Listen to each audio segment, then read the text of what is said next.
A ghost story that sounds completely unbelievable but is entirely true. This is not so much ghost story as it is paranormal. And is it really paranormal or just something going on with my own mind? I'll tell the story. You can decide for yourself.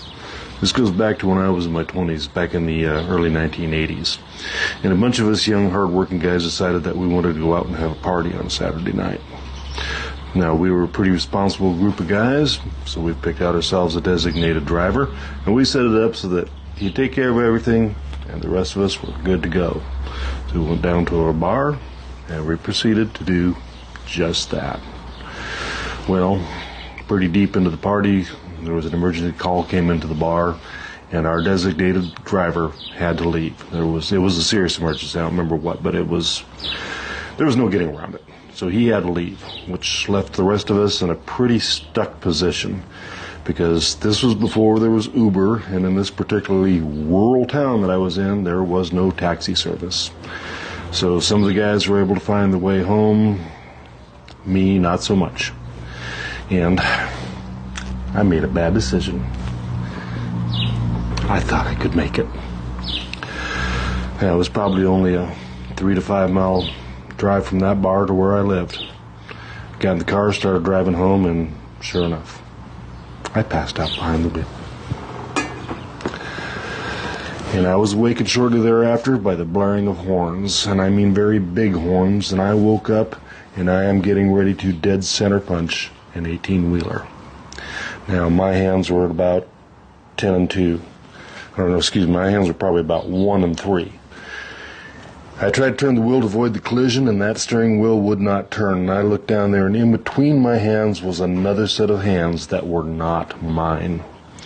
They were long. They were about twice as long as mine, bony, grayish blue with black fingernails.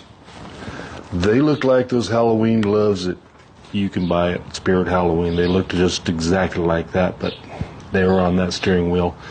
And the part that I've never got over is if those hands were on that steering wheel, where was the rest of the body? I couldn't see that. So I try and turn this wheel, it will not move. The gas pedal is pegged all the way down, even though my feet are not on any of the pedals. Well, the adrenaline kicked in. I was a pretty big old farm boy back in those days. I grabbed that wheel and cranked it just as hard as I could. And the instant I did, those hands disappeared. The gas pedal let off. I slapped the brakes, but I instantly lost control of the vehicle. Went off the road, down through a ditch, and right through a farmer's wooden fence. Came to a stop in his field. Got out, took a look. Yeah, I made it. I was alive. I was scared as could be. But I was alive and looked like my car could drive. Well, right about that time, pickup pulled up behind me. 2 guys got out, came down, checked on me. Yeah, I'm okay. Looks like my vehicle's drivable, blah, blah, blah. You okay, son? Yes, I am. They took off, and I could tell that they knew I'd been drinking. And I could pretty much predict what was going to happen next, and sure enough, real shortly after they left, a state patrolman pulls up. He comes out, looks at what's going on, comes down, talks to me. Yes, sir. I'm fine, vehicle's drivable, 1 car accident, blah, blah, blah, make you nice, right? This old state patrolman, he looks at me, and now, at that time, I was 6 foot tall and about 235 pounds. This guy looks at me, he reaches over, grabs a handful of my shirt with his left hand, lifts me up, and looks me right dead in the eye and says, son, you get home, and you make sure I do not regret giving you a second chance. Yes, sir. Don't have to tell me twice, sir. Thank you, sir. You know, I headed home. It was just a few hundred yards down the road, quite honestly.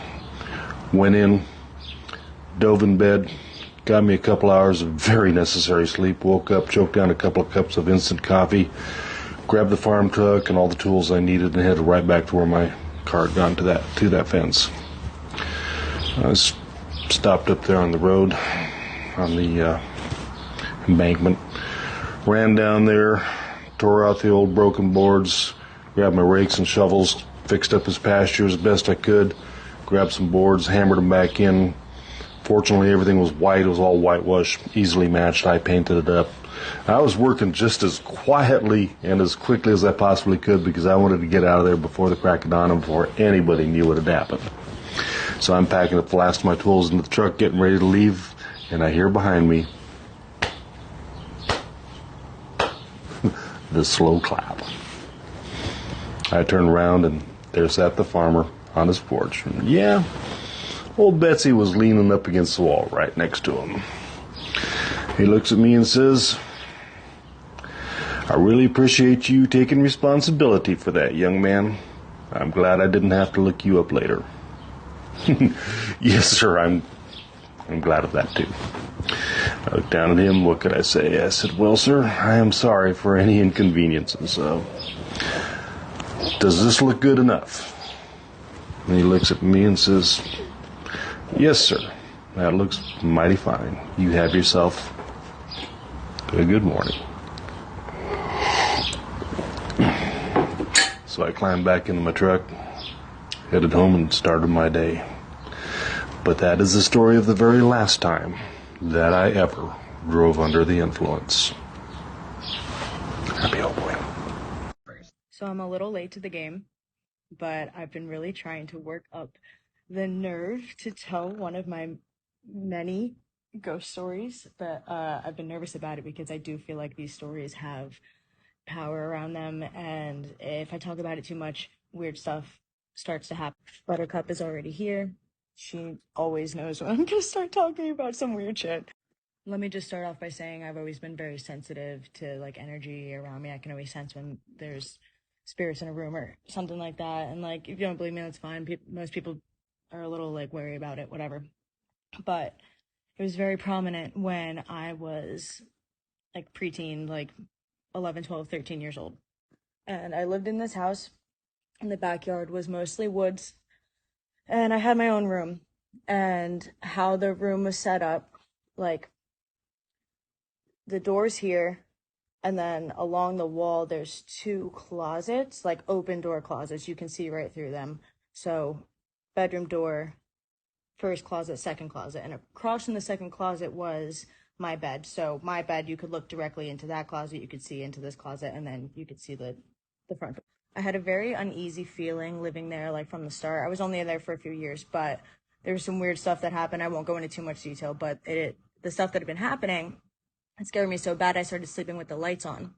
And I slept with the lights on for like a whole month. And I remember keeping a journal that I lost in the move, unfortunately. I kept a journal of when I was like waking up in the middle of the night. I was waking up at 3:04 a.m. every night for a month. Exactly 3:04. I'd wake up, I'd look at my clock on my nightstand, 3:04, I'd write it down. I'd write about whatever I was dreaming about, whatever I saw. I always felt uneasy when I woke up. Try to go back to sleep. I usually could. Exactly a month. The last night of the month that I had been waking up at 3:04. I couldn't go back to sleep. And I'm laying there. I'm like, oh my God, what the heck? And I felt cold. Like, I had my blankets up. I felt so cold. And I was like, oh my God. And I'm like looking around my room. And oh my God. And my bed is facing this closet. And then there's the other closet. And I see a little girl, I say a little girl, like she was probably about my age, maybe a little younger at the time. I was like 13, so she was probably 11 or 12, crouched in the corner of my closet. I froze. She was like hiding. It looked like she was hiding, like I was like, girl. And I pulled the covers up over my head, and a minute goes by, and I pull them back down, and she's standing in my closet. She's standing there, and I'm shaking, but she wasn't scary. She didn't look scary. She looked scared. She looked terrified. And I was like, oh my God. I pulled the covers back over my head. I pulled them back down. And now she's out of the closet. She's out of the closet. She's like standing by my bed. And I'm like, oh my God. And I finally figured out, okay, don't put the covers over your head. She's gonna just stand there, and then like she'll go away when the sun goes out. I'm standing there. I'm looking at her. She's standing there. I'm looking at her. And she goes, like, I went, I said, what? And I went to go say something, and she panicked, and she went, shh, shh. And I like just looked at her, and she said, he's coming. and then ran back into my closet. She crouches back down. It's like 3:30 at this point. 10 minutes later, like 3:40, 3:45, a figure of a fucking man shows up in my bedroom doorway. Like, I can see that. And I'm just frozen. I don't move. I don't pull the covers up over my head. I just watch him. And I didn't go back to sleep. My alarm went off for school at like 6:15. I just let it go. And like the sun came up and he disappeared. And then I got ready for school. And that's it. So before I tell the story, just know I was young. I was young and I was dumb, and I also was trying to fit in, okay? So, freshman year of college, just moved, first like 2 weeks in the dorm, just moved in. I met this guy I really liked, and he had already had like a really large group of friends at the college. So one night he texts me, he's like, hey, me and a bunch of like people, we're gonna go hang out and, you know, smoke and drink and stuff. Do you want to come? And you know, I really liked him. So I was like, oh my gosh, yes, of course I'm gonna come. So we roll out. It's like 3 or 4 cars. There's like 12 of us. We're rolling in deep, right? And I'm like, okay, where are we going? He's like, oh, I'm going to take you to this spot. You know, we've been coming here the last couple of days and everything. It's a really cool spot to hang out because, of course, you can't do that stuff in the dorm room. So me, I'm just like happy to ride. I'm like, oh my gosh, like I've made friends already. Like, oh my gosh, I'm so happy. And context, it's like 11 o'clock at night. It's super, super dark and it's cloudy. So we're riding out. We leave the college, we're riding out for a while. Like, we're going way out there. And I'm like, where are we going? So finally we come to like this really long road. And there's nothing but like woods surrounding us. It's just one singular road in woods. It's like pitch black. We're riding down this road and we come to this like clearing. And there's one street light. And I'm like, where are we? And so I'm like pulling into the spot, following other cars. And as our headlight like shines on this clearing, I see that it's a graveyard. And I'm trying to be cool about it. I'm like, okay, maybe I'm being too superstitious. Like, I'm not trying to, you know, seem stuck up to these new friends I'm trying to make, you know, first year college, trying to like get in where I fit in. So by the time we get there, there's already a couple of cars there. There's already people hanging out. And the people who rode with us, like in the back seat, they get out. And then the guy that I liked, he's riding up front with me. He gets out. And then I open my door. The moment I open my door, there is this huge gust of cold wind. Mind you, it's August in South Alabama. It's hot. There's this huge gust of cold wind. And then the whole forest surrounding us, the woods, gets completely silent. We're in the South, okay? There are so many bugs and animals and critters that like are chittering and making noises at night. They just stop. It gets like eerily quiet. And the people who are already there, they like stop for a second and they're just like looking around. Everyone like just like pauses because when you're used to hearing like all that ambient noise and then it just completely goes away, it's startling. So I got the door open. I got one foot in the car still, one foot out of the car. And the guy like is like, come on, let's go. I'm just like, okay. So I get out of the car and I'm out there for like 5 minutes and I'm feeling uneasy, but I'm trying to like push it down. But because I'm feeling uneasy, I'm not participating in like the drinking and smoking. So everything's good. Everyone's like laughing and dancing and they're playing like music from a speaker and they're all drinking and smoking and stuff. And I'm getting to know like new people. So the speaker that they're playing music on, it just dies. And then we hear like a really weird, like loud noise coming from the woods. We hear a really weird noise. I don't exactly know how to describe it, but right after that noise, we hear what sounds like chains. It sounds like someone's like jangling chains and it's echoing through the whole woods. We're surrounded by the woods. Like there's woods all around us and then there's just the street that we came on. So you can hear it echoing around us like the chains are like surrounding us. I'm like, nope. I get in my car and I sit in my car. I stay in my car while they're out there doing stuff. They stay out there for like an hour. I'm in my car, strolling on my phone. I'm on Instagram, I'm on Snapchat. And suddenly I just hear screaming and everybody runs to their cars. Everybody runs to the car. They get in my car, like, go, go, go. I'm like trying to get my keys. I'm like, oh my gosh, what's going on? I'm like, what's happening? What's happening? They're like, just drive. So we're driving. And as we're driving, I'm like, what's going on? What happened? And they were like, we heard people. And I'm like, what? And they're like, yes, we heard people. And then it sounded like people just running towards us, like just people running to us. We could hear them. So that happens, right? A couple weeks pass. Everything's fine. And then things weren't fine. Things started going like weird in my dorm room. And at the time, I didn't know this, but weird stuff wasn't just happening to me. It was happening to all my roommates. So in my dorm room, it was 4 of us. Okay, me and my best friend, we shared a dorm room. And then there were 2 other girls. One girl, it was a black girl. She was super spiritual. And the other girl, she was white. And she was like very hardcore Christian. So weird stuff was happening to all of us, but we weren't communicating it with each other. One of the weird things that happened to me and my boyfriend, we were sleeping in the living room because whenever he was my boyfriend at this time now. So we're in the living room sleeping and I have a really bad dream.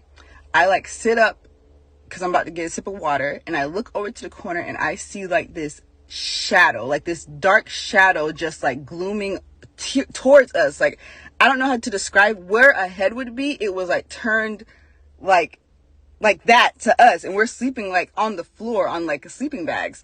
So I scream and my boyfriend wakes up and he's like, what's going on? And I was like, I saw something. And he looks at me and he was just like, what did you see? And I tell him. And so we stay up and we like watch like funny movies to try to lift the mood. And then, you know, the next day he tells me I didn't want to freak you out even more, but like I had a nightmare. Like right when you screamed, I was having like a terrible nightmare.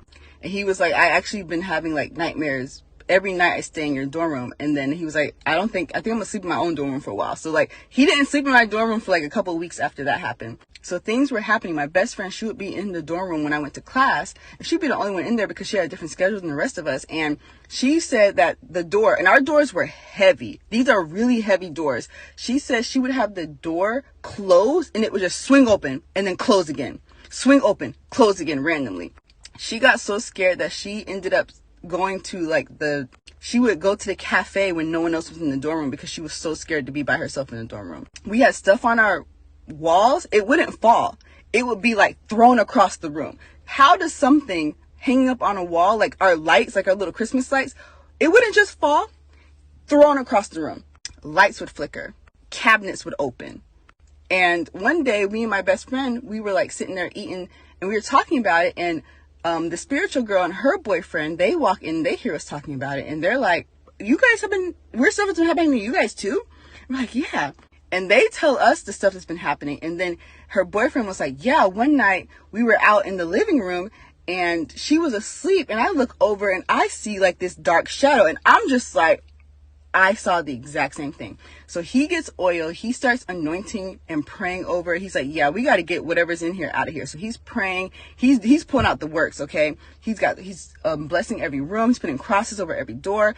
And while he's doing this, our other roommate walks in and she freaks out. She completely freaks out. She packs up all her stuff. I don't know why. I still don't know why to this day she went crazy. She packs up her stuff. She leaves. She never comes back. Never comes back. So it was good for a while. But then the spiritual girl, like her boyfriend stopped coming to the dorm room because he got a job. So he wasn't sleeping there. When he stopped coming, things started getting bad again. So fast forward, things are getting weird again. Stuff is starting to happen. Me and my friend, we put a Bible on the desk and we leave it open because that's how scared we are. We're sleeping and we just hear the Bible, boom, close. And we're like, oh, hell no. No. So we're in theater class and we're talking about this. And this girl hears us. She hears us from across the room. She walks over to us and she says, I did not want to scare you guys, but for the last like month and a half, I have felt like this dark presence around you guys. And she was like, I can feel like this dark presence like around y'all. And we were like, what? And she was like, I don't want to freak you guys out, but like I'm really like spiritually tapped in. And she was like, can I come to your dorm room and see what's going on? And we're like, sure. So we tell our friends what's going on. So our friends that were at the graveyard, they come too because they want to see what's going on because when they would come over and we would have like game nights and stuff, weird stuff would happen as well. So we walk into the dorm room. She comes in last.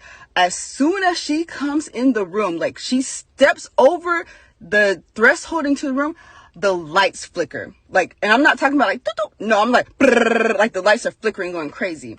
And she's a white girl. She has really like dark red hair. We can see the hair on her arms just like stand up. Like we could see it. We could see the hair on the backs of her neck. She just got like chills all over her entire body. And she was like, there's a spirit here. And she's like, this spirit is not happy that I'm in this room. So she's like going through the entire dorm room, right? And she gets to my bed, my side of the dorm room, and the doors, both doors, our room door and our other roommate's room doors, open and close, open and close, open and close. At this point, everyone's like screaming, freaking out. And she starts talking to the spirit and she's like, I know you're scared, but you need to calm down. Like, you're okay, calm down. And then everything just stops and it just feels so calm. And she's like talking to the spirit and we're just like we're looking. And she's like, okay, we need to get her back. And we're like, what? Get who back? And she was like, you need to take her back to her gravesite. And we were like, what? So we all get in the car, we take it back to the gravesite, and she finds this unmarked grave, and she puts her spirit